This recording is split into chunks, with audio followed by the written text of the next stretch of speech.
What's going on, guys? My name's Taylor. And I'm Ryan. If you're new to our channel, we're here to help you make the right choice with your money. And we each have degrees in engineering, and we've been studying investing in finance for a couple years now. And we each have some experience in real estate. I'm working towards my license right now. But other than that, in our background, we're normal guys. We're not millionaires. We have normal jobs. So we just hope you guys can follow us and join us on our journey to become financially free. And in today's video, we're going to talk a little bit about the mistakes a lot of people make in their early 20s. You're finally making real money, and it finally rolls in two weeks later, a month later, and you're looking at it, you're like, man, I have so much money to spend. First mistake is going to be a lot of people do not budget. Just either skip it or decide it's too much work or just don't want to get into it, don't want to think about it. They have money now. They don't have to think about it. That's not the case. So budgeting is a very important task. You want to do it consistently. We talk about all these type of details in another video. We have a video called What is Budgeting? We go into detail, show some good example. Please go check out that video. We also have a great video on tips, how to make it easier, how to make it less frustrating, how to make it less time consuming. And those are great tips you can take and put in on day one. And make budgeting a real easy, seamless task for yourself, so you don't go broke right when you first get that first nice big paycheck. Yeah, and while we say that, this is a lot of things that, we're dealing with at our current stage of life and everything, a lot of you guys will too. Even down the line, these are tips and mistakes that a lot of people make that just keep a lot of people from reaching that financial freedom that a lot of people are striving for. So no matter what stage you're at, we're just saying that because it's the current stage we're at. We've recently graduated within the past 2 years, each of us, so we're just trying to give you guys some advice towards that. But a lot of people are trying to look rich instead of actually working to be rich. People are buying new clothes, new shoes, new cars, and everything. And as soon as you buy all these new things, they basically lose all their value. They depreciate extremely quickly. You buy a car and you drive it off the lot, it's already worth less than it was a second ago. These aren't investments that you can expect to get a large return on.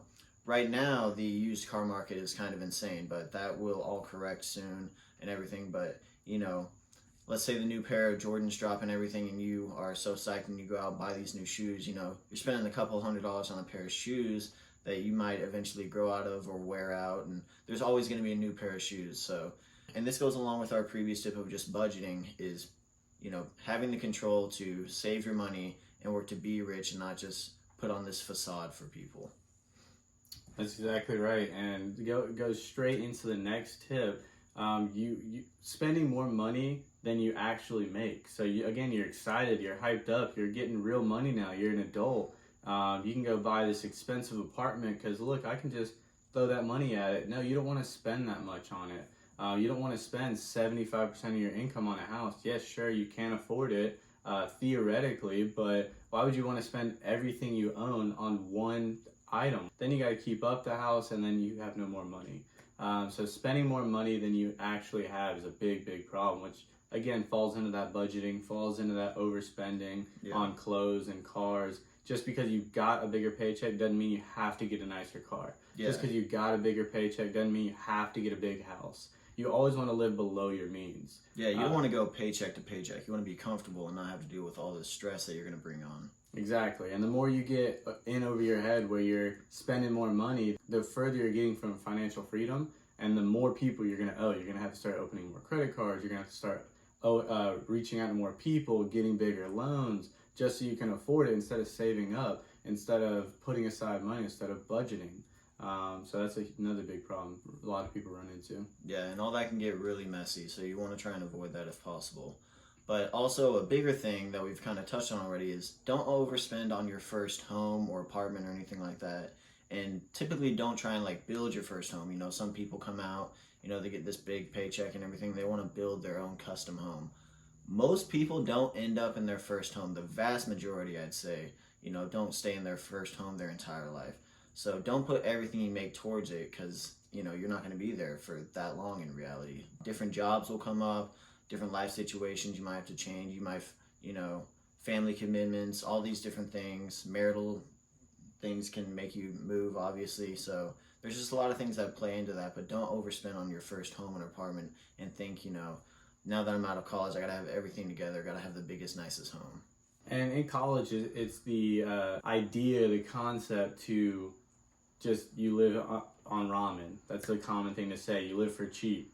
So then you get out of college and you're making more money, and a lot of people just say, you know what, I'm going to keep all this money that I'm making now, and I'm going to charge everything else. It's just your credit cards are going up, or you have to apply again for more credit cards. That is another common mistake. A lot of people not only come out of school with debt, but then they grow their debt in the early 20s. Once you start making big money, you should immediately be paying down on that debt, not growing your debt. You don't want to have these credit cards with super high interest rates that you're just charging left and right because you can't afford this car, but you have to put a down payment. So let me charge the down payment and then also do monthly payments. That's insane. That means you just owe twice. That is a horrible idea. So again, the credit cards is another big problem. Credit cards and small personal loans coming right out of college. You can't afford the house right away. You can't afford the car right away. Just wait. It'll be there. Another nicer, newer one will be there. Yeah, and some of the first things you hear about when people are explaining why they're broke or something outside of student loans and everything, which are a big mountain to conquer, it comes a lot of these credit cards debt and everything.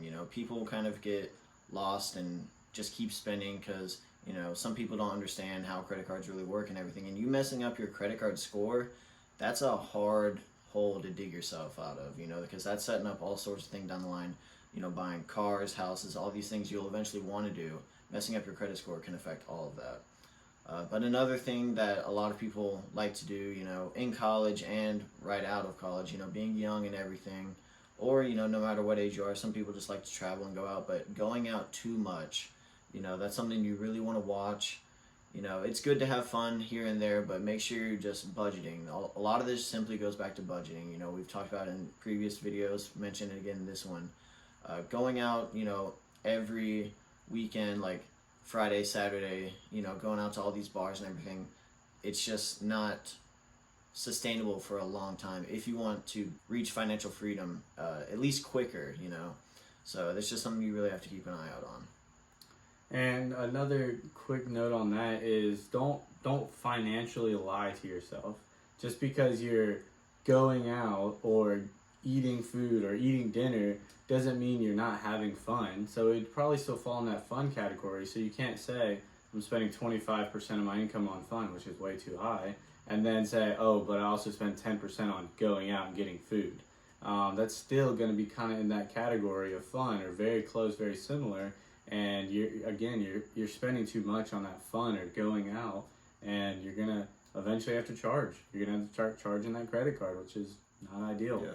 And there are plenty of ways to have fun without spending a lot of money. Yeah. Some of the best memories you'll have are just chilling with some friends and everything. So there are ways to get around this and just budget smartly. And we're not saying you can't ever go out, but just make sure that you're doing it smart and budgeting for everything. By the way, I just heard that right here, but that's a good video idea. You guys let us know if you want to see that on a video. Just good ideas, cheap ideas of how to have fun, or even free ideas of how to have fun, how to go out with spending minimal. That's We've had to be creative. Yeah, we have definitely got creative. We could share some of our ideas and our experiences. That'd be a great idea video. Another, or the last one we'd say, is an emergency fund. Typically, it's recommended to have 3 to 6 months of your expenses saved aside for an emergency. So if you lose your job or some big expense comes out of nowhere, that brand new car you just bought right off the lot, now you owe them money still and you wreck it, again, a big emergency expense. Not that you should buy that car, but anything like that, a family emergency, you have to fly across the country, always want to have that 3 to 6 months of expenses saved up. And if your expenses are much higher, that means you're going to save up so much more money. So if you can keep your expenses to a minimal, so no credit cards, no student loans, no car payment, no mortgage, then your expenses are near to nothing.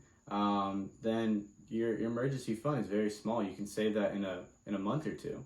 But if you do have all those expenses, it might take you a couple of years just to save your simple emergency fund, which is crazy to think of.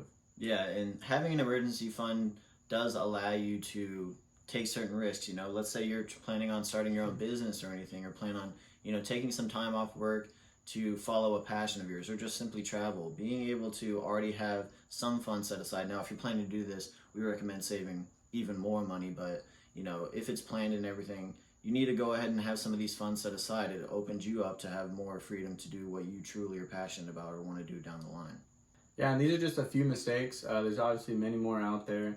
There's many common things that happen, but these are the big ones that we've heard our own friends getting into. These are the big ones we've seen from just graduating college. Again, you don't want to afford something. You want to easily have something in that aspect. So you don't want to spend your whole paycheck on housing. You want to spend a small amount of your paycheck on housing. But that's going to be it for this video, guys. Thank you for watching. We love doing this. Please leave comments. Let us know if you want to see more videos, what kind of content you guys are looking for. Like and subscribe. Lets us know you're interested and you're following us along this journey. Thanks, guys. Thank you.